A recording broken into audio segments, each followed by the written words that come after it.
Hello,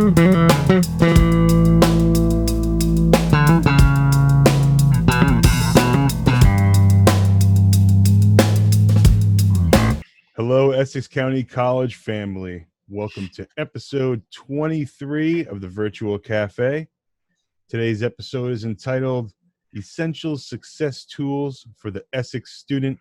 And we have a special guest with us today that no one cares more about the Essex student than this man, Dr. Spellman. Good morning. How are you? Good morning. Remember, our motto is students first, and that's what we do. We put students first. And I look back at my years back there. There are some heroes. Many of them are gone now, but they put us first, and we feel like we're on the front lines. So we're under a lot of pressure right now. And there's some big changes going on in our country, and we have to be prepared to move with them. So I'm going to go a little bit this morning back to the theme I had last week, but then I'm going to bring in what we call the essentials for success in college. It's changing, and I'll just give you a clue, but the online series of skills is almost a necessity. You cannot function without knowing and having online skills.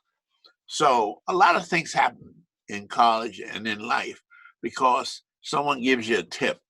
I was taking a course out at Kane College many years ago, over 50-some years ago. And a guy came, he was in my class. He said, "Did you hear about the new community college about to open?" I said, "No, stay in Newark." I prepared my resume. I had a paper called A Chance to Make It. And that was the title of it. And I came in and I introduced myself, J. Harry Smith, and then Richard Downs was the dean. And when he saw that little paper I did, A Chance to Make It, he was impressed. And that's all we need is a chance and an opportunity. We don't want anything more than anyone else. We just want to be able to compete. But you must be able to compete, and you must have those essential skills. I was very fortunate to have traveled the first time I went to Africa, and a lot of rich kids on that group. They wanted to find out about Africa. We went into the game park. We went into, we were out there in the Serengeti. We were chased by a rhino. Boy, that's some experience. And we didn't have a good first year. But what we had students with us, and they went to Exeter. Their father was the vice president of Mobil Oil, very rich people. But they went to Exeter. Exeter's a prep school, and they studied tests like we eat cafeteria food, hot dogs and hamburgers. They could take a test without knowing any of the content, but because they mastered test taking, which is a skill, they were able, they could have gone to any medical school, any law school they wanted to. And that's what I want our students to be able to do. There's a fear, so that's the first thing. There's a fear of testing. All you have to do, we faculty, when we mention there will be a test, or everyone gets all choked up. When in fact, there's a way of attacking tests, particularly multiple choice questions, and how we go by a series of deducts. You always look for the two most ridiculous answers first. If I said Michelangelo was in New York last week as one of the choices, you ought to know that's a ridiculous one. So therefore, you would throw that out. But it's a skill. It's a skill. And Joe, you're one of my best friends at the college, but you know that we get where we get sometimes because of that know-how, that skill. I call it wherewithal. And where to find what you need to know, when you need to know it, and when you need to use it. And so therefore, the knowledge we have, and we are living in an age right now where there's more knowledge available than at any time in the history of the world. We have access to more knowledge than Einstein did when he lived. He was a brilliant man, but we have all kinds of information because of the computer. And anyone who cannot deal with the computer, we had a secretary one time at the college. She said, "I don't use computers." Well, she didn't last long because that's the tool of the age, and so therefore we want you to have the tools of the age.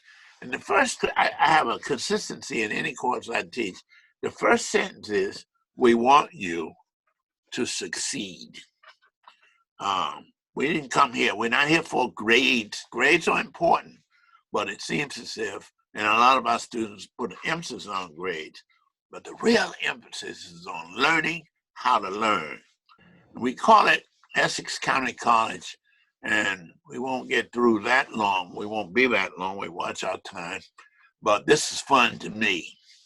The idea that this is being recorded is important to me. Maybe down the road, years from now, someone will see something here that will help them.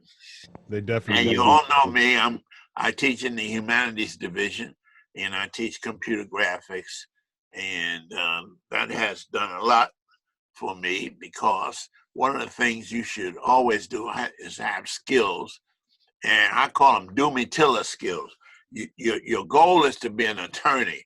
Your goal is to be an accountant, but you have to do some things and earn some money before you get to that point. And my grandmother had an old washing machine. I said, "Grandma, where are you going to get a new washing machine?" She said, "That's my do-me-tiller." I said, "What do you mean do-me-tiller?" She said, "Do-me-tiller, I get the money for a new one." Nice. Well, and I say, and people around me, my colleagues will tell you, I'm one for do-me-tiller skills. I in college, we had a barber shop down there. Two guys went down there every night, and they were twins, and they cut hair. They did things. Today, both of them are orthopedic surgeons. So you need that step. You need income while you're working toward your longer-term goal, which leads us into our discussion for today. Now, last week, we talked about turning back is something we cannot do. I'm going to remind you again of that. We are people who right now have to go forward. You're looking at the news. Those marches weren't going backwards. Those marches were going forward. And you have a composition. Your body, I should say man and woman, you have a body, you have a soul, and you have a spirit.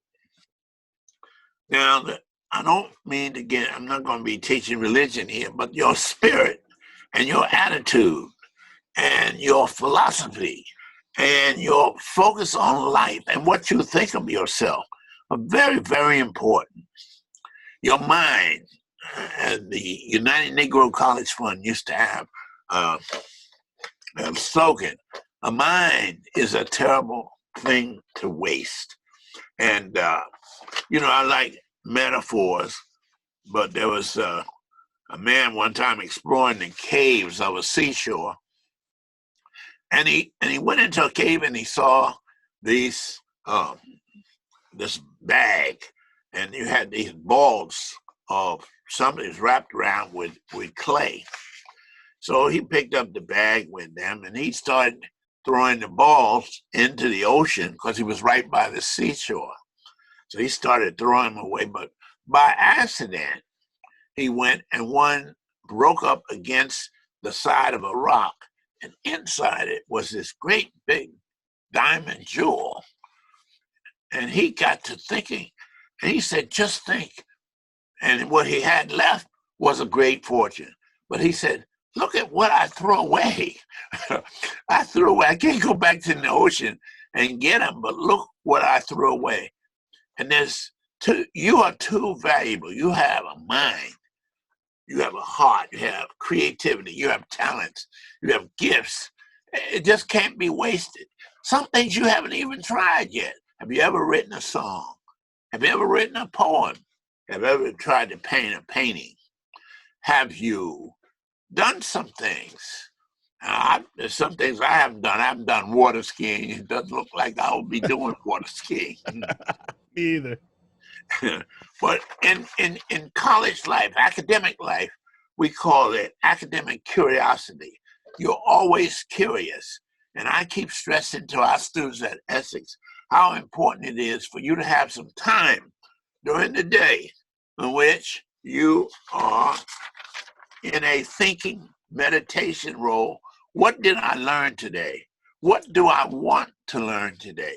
And then if you're in front of a computer and you ask that computer, if you Google anything, it's going to give you an explanation. If you don't know the definition of a word, it's going to give you an explanation. And what I like about it, and I teach my students, and I use even here, or not only it's the content that you read, but the images. So that you, and I have the greatest confidence in you. I had a student this semester, and I'm not going to identify his name, but my point is, he came to us he was on probation, and he was on the halfway house. And he was frustrated because he didn't know how to type, and he was in my graphics class, and this is you. And the second day, he started crying. So I said, well, what's wrong? He said, Dr. Spellman, I don't know anything about the computer typing or anything. And I said, oh, well, we're going to do something about that. So I gave him something we call Mavis Bacon. Mavis Bacon teaches you how to keyboard. Now, students, if you can't keyboard, if you can't type, you can't hunt and peck. You've got to have a system of typing at least 100 words a minute, minimally 90 words a minute. And so that's a skill that you have, that's an essential skill you have to have in college, that keyboard and being able to think and type without looking at the keyboard. That's a very essential skill. But anyway, he bought Mavis Bacon. It's cheap because you can get it at Staples for $19. And the next week he was typing. So I gave an assignment in which they had to do a flyer or a poster of something that they're working with. He came and he showed me his telephone of his paintings. I saw photograph after photograph of his paintings. I saw talent and I saw skills that I had never seen before. And I'm still in touch and I'm following up on that student. I'm like his father right now, but I'm going to make sure that student makes it. In other words, all he had to do was be discovered and look at him. And then I had a student up at West Essex. I lost. The student could take a mouse and draw on the screen like I've never seen before. And all of a sudden, he didn't show up. When I followed up and called up, he had moved. But an advertising agency would give anything to have someone like that to work and with his skill and his talents. So what I'm trying to tell you this morning, I'm not preaching to you, but I am trying to get across the point. You have skills and talents and abilities that you didn't even know you have. You're as bright and sharp. And let me tell you, if you grew up in the streets, if you grew up in the rough side of things, there is a strength that you have that someone who hasn't come up in that same environment endured.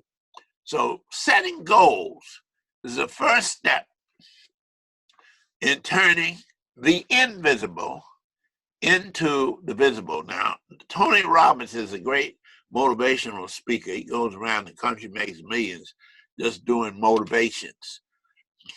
And he goes around, and one of the things we must always do that he talks about is always check to see where you are so that you know where you're going. You can look back, but don't go back. You can look back and see where you are in relationship to where you're going. You got to be honest with yourself about that. I want to show you a chart in a minute that does that. So we're in a race, And everyone you saw yesterday, all over the country, all those people, multiple race, diversity of America, the strength of America, walking together with a purpose that something has to be done. And so we are all in this race. I don't care who you are. I don't care what your religion or what your background or what have you. We're in the same race. And I like to use illustrations to make my point, but I always say this, and that's why turning back or stopping is not an option. Turning back or stopping is not an option. You cannot go back. I always talk about the butterfly. Once the butterfly comes out of that cocoon, they'll never go back as a caterpillar crawling in the mud on the ground. You will fly where you have to go. But if you're going and you're on a canoe or a boat and you're going with the tide or the river flow, and you're on there and you're on your way to a destination, it's a wonderful thing because the current will help to carry you. But if you stop, see some lights, see some attractive things that will distract you, and distractions are a terrible thing when you're trying to accomplish something, when you're trying to achieve. Distractions, going off course. So you're going to stop that beautiful trend. You're going upstream and you're going with the flow, but you see some lights or you see some promises or you see something that will take you off of your path and you stop off. And let me tell you, you can come back, and I hope you do come back, but you'll never get back to the point that you would have been if you had stayed in the boat. And that's what I'm saying right now. We're facing, in this country right now, we have 40 million people who don't have jobs. They're on unemployment. You can't go back. Those babies have to be fed. That rent has to be paid. That car has to be paid for. That insurance, that health plan has to be paid for. So you can't even consider going back. The river doesn't flow back. It flows forward. So you can't be like this guy showed you last week. He's dreaming. And Dr. King, we all quote Dr. King, and I told you last week, I have a dream. But you got to get up from the dream. And you can't be packing dreams. I will be successful. I will have this. And you on your back with your bags packed and you're not doing anything about it. You must go back. So there's no turning back. Turning back is just not an option. You must go forward. Now, there are some people, and Joe, I'd like to get my little laughs in, but there's some people like to turn time back the way they look. You look at this man, he's an old man, but he determined, I'm going to go back and I'm going to look young. So he dyes his hair. So half of his hair is black. Oh. The left side. And I have an assignment in my computer graphics class, I told you before. You have to make someone look 30 years younger. So I take a 70 or 80-year-old photograph, and you have to take Photoshop, and you have to give them 30 years. And so usually we learn how to change the color of the hair, the texture of the hair, the eyebrows. We take out all the wrinkles. See, this is all done on Photoshop. So look at this man. And so he wants to go back. He wants you to think he's 30 years older than he really is. And what I'm trying to tell you is there's a clock that keeps going forward that you can't go back. I don't care. You can paint up and you can dye up your hair. You can do it, but you get old all the same time. And there's an old saying. I saw a United Negro College Fund commercial one time. There was a man with this youngster with his grandfather. And this youngster felt this grandfather was a genius. Then he said, Grandpa, you could have done that. You could have been a doctor. and the grandpa was just thinking. In other words, he had missed that opportunity. But you have that opportunity. And what I try to show Essex students is you're rich and you don't know it. And there are many things in this life that constitute wealth that have nothing to do with money. If you have your health, that's worth more than you can say. If you have your eyesight or your hearing, if you have a normal heart, if you have a family, if you have a reason to live, and I'm not talking where sometimes it's religion, others it isn't, but if you have a reason, you have a purpose. See, these are the things that constitute a rich life. Learning something new, doing something new. I've had the privilege of traveling many parts of this world, but there are many parts I haven't traveled, and I would like to as soon as we get back to airlines. But my point is, I can't go back and be 20 years old. I have to go on. I can't paint up my eyes. They used to have some stuff you put on and it lasts for 4 hours. Then 8 o'clock, you have your date and what have you, and then 12 o'clock, it wears out. So, but it would stretch your skin, make it look like you didn't have wrinkles. But 12 o'clock comes and 12 o'clock goes. And if you don't have any new, but you see, with your education and your wisdom, that's increasing all the time, your experience. And so that old you becomes a new you. And that's what we're trying to do here at Essex. And in my remaining minutes, I want to show you a couple of charts, and then we will talk about some other things. This chart that you're looking at is something I put together, and I want to make it larger for you. And Joe, I want students to have a copy of it, so I'm going to email it. Anyone wants to get a copy of this. Excellent. But I call it Essential Performance Skills for College Success. Essential Performance Skills for College Success. Now, the first thing you have to do is know that you're a student your whole life. Yes, I'm very blessed to have a PhD. That's the highest degree you can earn. But if there's anything I learned acquiring and studying and working for a PhD, is how little I know compared to what there is to know. In other words, it just allowed me to scratch the surface as to real knowledge, all the things that I want to know or know how to do. Now, there's an instrument that you have at your disposal, students, and we call it YouTube. And that channel, or those channels, all you have to do, how to cook broiled salmon, how to, a recipe for grilling chicken, how to fix a pipe, and then you put the name of it. It's a how-tos.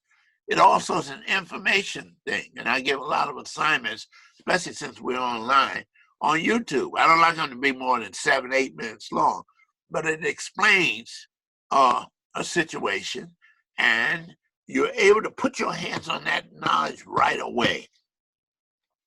So one of the essential skills for college is first recognizing that you are a student the rest of your life, and that Essex and our president, Dr. Monroe, and all the faculty and all the people, the administrators, we're behind him when he says, students first. Now, a lot of people have been dropping out of Essex County College over the years. Some come back, some don't come back. And the African, you saw it in Kunta Kinte or Roots, but I visited the Maasai tribe in East Africa, and the initiation for manhood, you have to go out and kill a lion. So all you have is a spear and a shield. And some people go out and they come back and the mane they wear on their heads, and they carry their shield. But some don't come back. And what I'm saying is, there are certain things that where you graduate into a more mature life, and learning is one that never stops. So that number one there, I'm not going to talk about all these points today. I'm going to get it together for next week where we can go on. But I'm hoping you're taking in what I'm trying to say. There is no excuse for any college student or adult today for not being able to read. And I mean read at the 11, 12, or higher, and read well. If you read word by word, this is amen, you're not reading up to par. If you read and don't understand what you're reading, you need to increase your comprehension. So I never ask what you should read, but as long as you read. If you read magazines or you read certain websites, you read, as long as you're reading. The more you're reading, the more you're building your vocabulary. There is no excuse, and you cannot get through with what we call credible college education if you don't know how to read and you don't know how to write. Now, a lot of you, we've had some inventions the last couple of years. All students should have Grammarly. If you don't have it on your computer, you need to find it. It's called Grammarly. And what it does is it suggests different words, different ways. But what it does in doing so, it kind of teaches you the way you should write. We now have ways in which we can dictate into the computer and the words come up on the screen. And I have that program. I can talk into the screen and talk into a microphone, and those words come up. So I like to write while I'm standing on my feet. And so therefore I can think and I can talk, and yet everything I'm saying is being recorded with that computer. Now I know, and I'm going to pause on this one. I'm only going to go to the first four. But the third is mathematics. When we start talking about math, everyone gets frightened. Everyone starts worrying, when in fact, mathematics is just like anything else. What I'd like you to do is, when you have the tutorials, and what we're finding is that a lot of our A and B students go to the tutorials, and the students who need help, they are not. And here's my recommendation, especially in math and courses like that. In your major colleges and universities, they have what are called networking. That's the way it is in business. Networking means there's a group of you studying. There's a film I recommend. You go and you can get it off the web or what have you. It's called Paper Chase, starring John Houseman. And he's a professor, and there are 400 law students in the class. No one knows him. He doesn't know them. And but at the end, they're studying for an exam, and there are about 6 of them in the room, and each of them is taking their notes, and they have those paste ups. And what one knows, the other knows. In other words, someone has picked it up, and when they come out of there, they all know the same thing. Right at Essex County College, we had 300 students from Iran one time, and they all got A's. They all had kind of like the same address, but they all had A's. So our students, you say, well, they cheat. No, what they did was they had such a sophisticated way of networking, sharing. So when you are at Essex and you don't live on campus, see, on campus, if you lived on campus, you'd have a dormitory, you would have study halls, you might have a fraternity or sorority. But see, we can't become island students.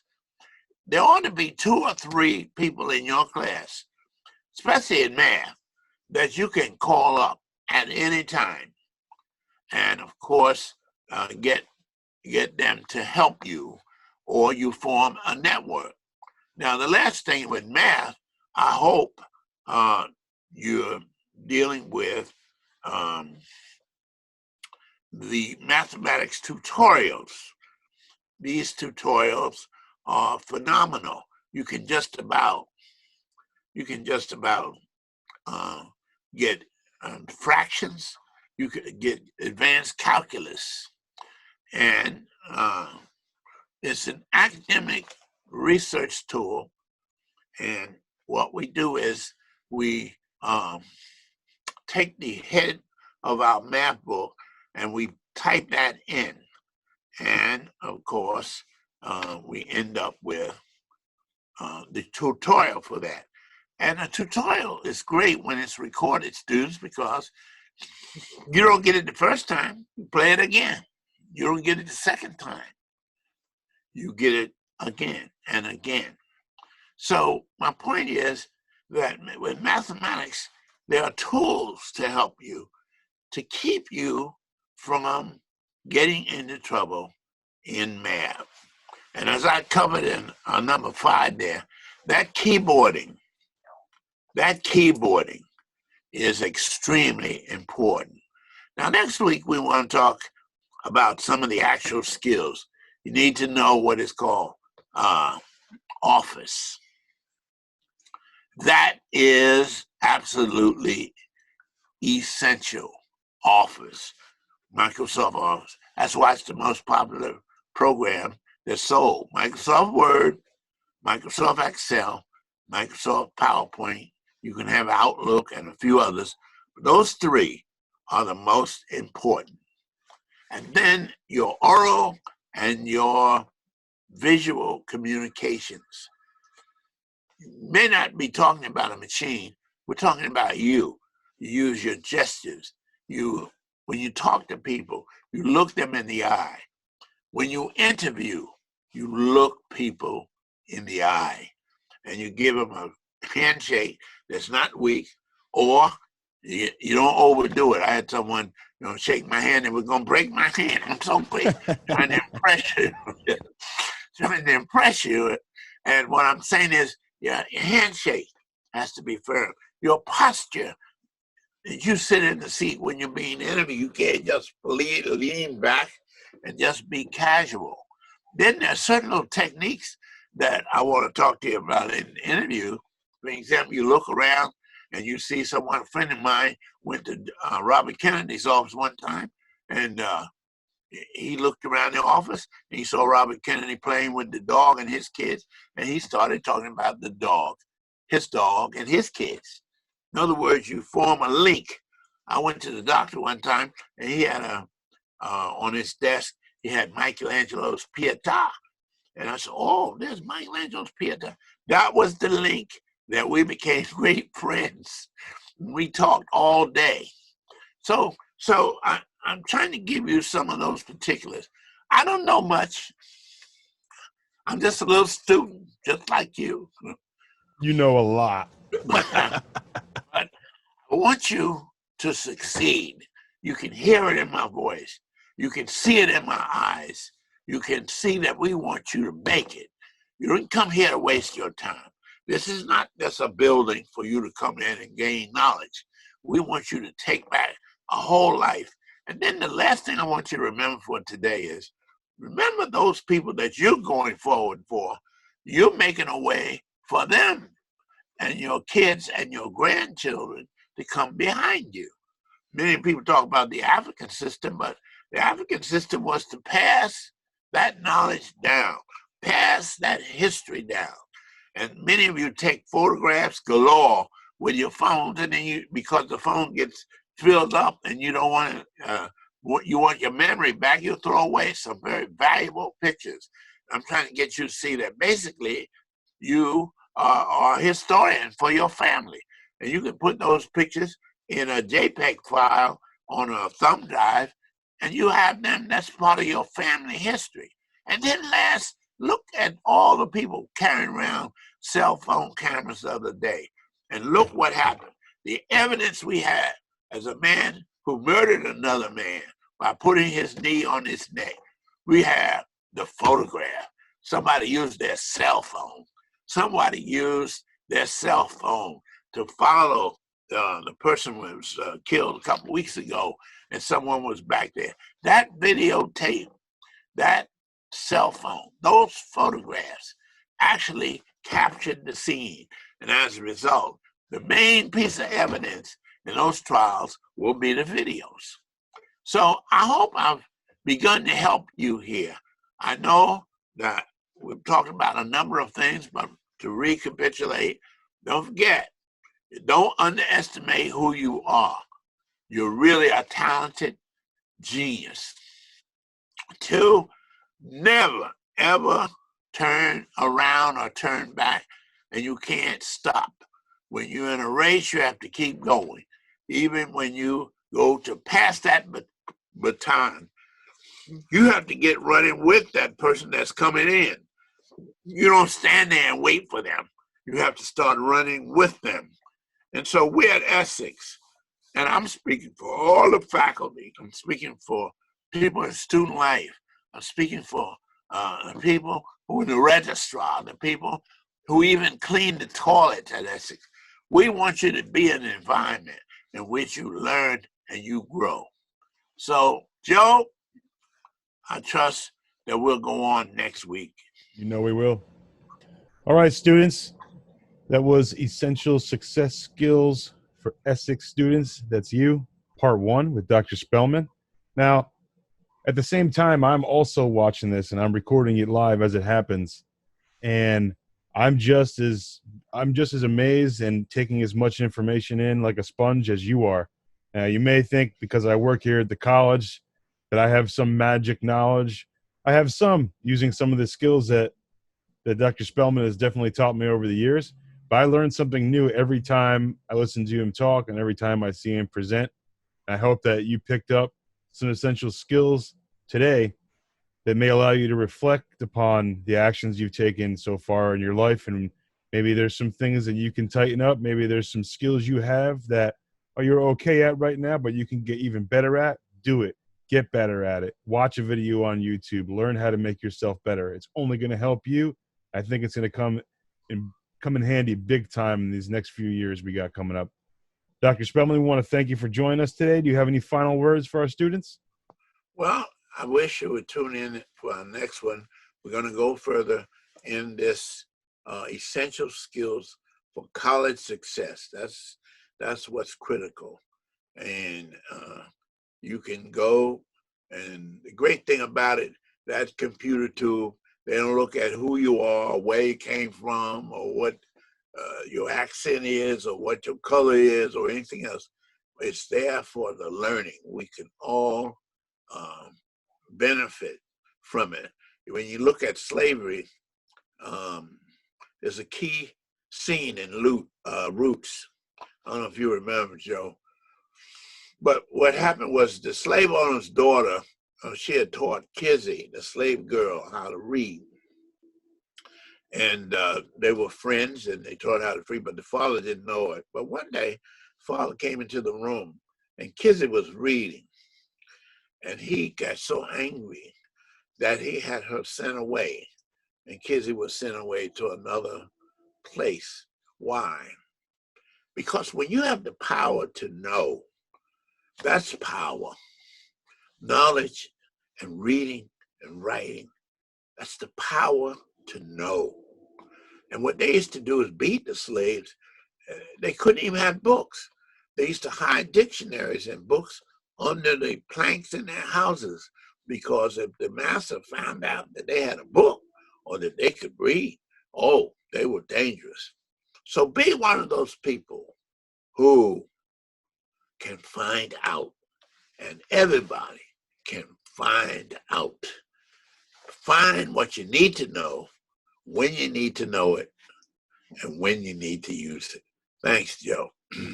Thank you. I want to thank Dr. Spellman for joining us once again. We hope to continue doing this for as long as possible. We'll be back next week, of course, with part 2. I don't know. You got plenty of time. Come on. All right. So we want to thank you all for tuning in. We'll see you next week for part 2 of Essential Student Success Skills for Essex Students. That's you. Hope you're doing well. We hope your family's doing well. If you're out there letting your voice be heard, please be careful. Stay abreast of the situation you're in. Stay safe, and we'll see you on the next time. Take care.